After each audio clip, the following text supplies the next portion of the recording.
Кытай президенти да Орусияны колдобой согушту тез токтотууну талап кылды. Камактагы бажычы миллиондорду берип чыгып кетти. Балбан Айсулу Тыныбекова машыктыруучусуна үй белек кылды. Алымкадыр Бейшеналиев айыбын мойнуна алды. Ушул жана башка жаңылыктар менен мен Фатима Аданова тааныштырам. Каналга катталып, лайк басып, пропагандага сугарылбаган так маалыматты бизден алыңыз. Украинада Орусиянын чабуулу токтой элек. Карапайым адамдар жашаган пункттар чабуулдан талкаланганы тууралуу сүрөт видеолор байма-бай тарап атат. BBC жарыялаган бул сүрөт Сумы жана Житомир облусунун бүгүнкү күндөгү абалы. Черниговдагы жатакананын урандыларынан куткаруучулар 7 жаштагы эгиздерди бала менен кыздын сөөгүн алып чыгышканын Украинанын башкы прокуратурасы билдирди. Николаев облусунда 16 жаштагы өспүрүм минага жарылып көз жумду. Орусия Украинага басып киргенден бери 112 бала чабуулдун кесепетинен каза болгон. 18 мартта АКШ президенти Джо Байден Кытайдын президенти Си Цзиньпин менен видео байланыш аркылуу сүйлөшүп, Орус-Украин кризисин талкуулашты. Байден эгер Кытай Орусиянын агрессиясын колдосо, арты жаман болоорун эскертти. Ал эми Си азыр башкы максат аскердик иш-аракетти токтотуп, согушка чекит коюу керек деп билдирген сүйлөшүү учурунда. Мамлекеттер ортосундагы мамиле аскердик конфликтке чейин түшүп кетпеши керек деген Кытай президентинин позициясын Кытай мамлекеттик телеканалы жарыялады. Си Цзиньпин буга чейин нейтралдуу болуп, Орусиянын чабуулдарын сындаган эмес. АКШ аскерлери Украинадагы согушка катышпай турганын Пентагондун башчысы Ллойд Остин CNN телеканалына дагы бир ирет билдирди. Президент Джо Байден так түшүндүргөндөй, биздин аскерлер Орус-Украин чатагына аралашпайт. Бул жерде сөз ядролук куралы бар эки держава тууралуу болууда. Алардын чатакташканынын эч кимге кереги жок. Бул аймак гана эмес, жалпы дүйнө жүзүнө терс таасирин тийгизет деген ал. Nobody wants to see engaged in a conflict. It's not good for the region, it's not good for the world. Түштүк кореялык LG Electronic Орусияга товарын сатпай турганын сайтына жарыялады.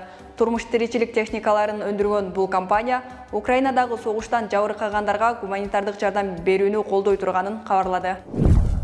Латвия, Эстония, Литва жана Болгария жалпысынан 20 орус дипломатын өлкөдөн чыгарганын билдиришти.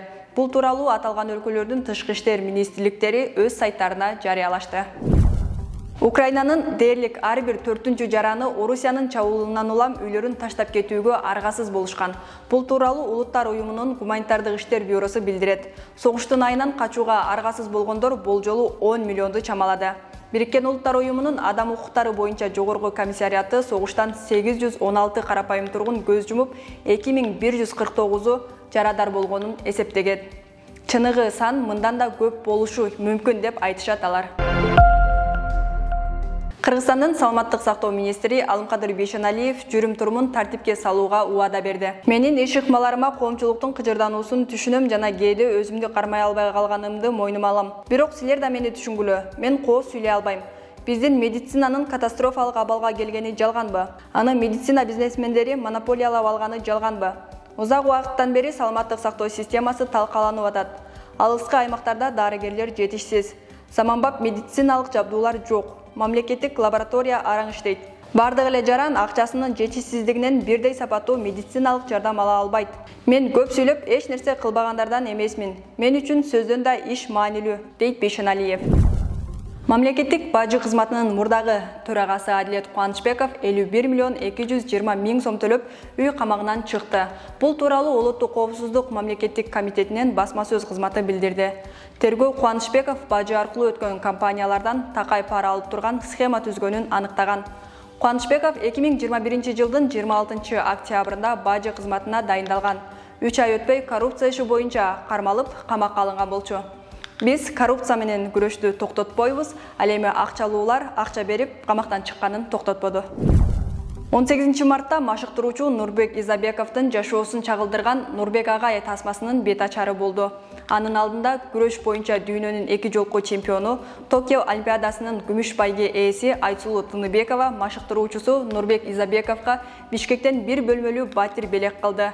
Бул тууралуу балбан кыз Инстаграмына жазды. Мен үчүн кыйын учурлар болгон, ошол кыйын учурда өзүнүн үйүнөн бөлмө берген болчу. Бүгүн болсо мен сиздердин уруксатыңыздар менен Нурбек Агайга Бишкекте батирдин ключун белек бергенге уруксат этиңиздер. Нурбек Агай бардығына татықты. Рахмат. Баракелде қолшаларымен Айсұлу Тыныбекова, адам машықтыру үшін Нұрбек Изабековқа ешкек шарының бір бөлмені батырдың ашқы үшін тапшырышты. Қолша қолдап тұралы. Біздің спортшыларға дағы албан игіліктерді қалайбыз. Ардайым біз менен болыңыздар. Телеграм каналға да қатталыңыздар. Қайрадан көрішкөнше аман тұрыңыздар.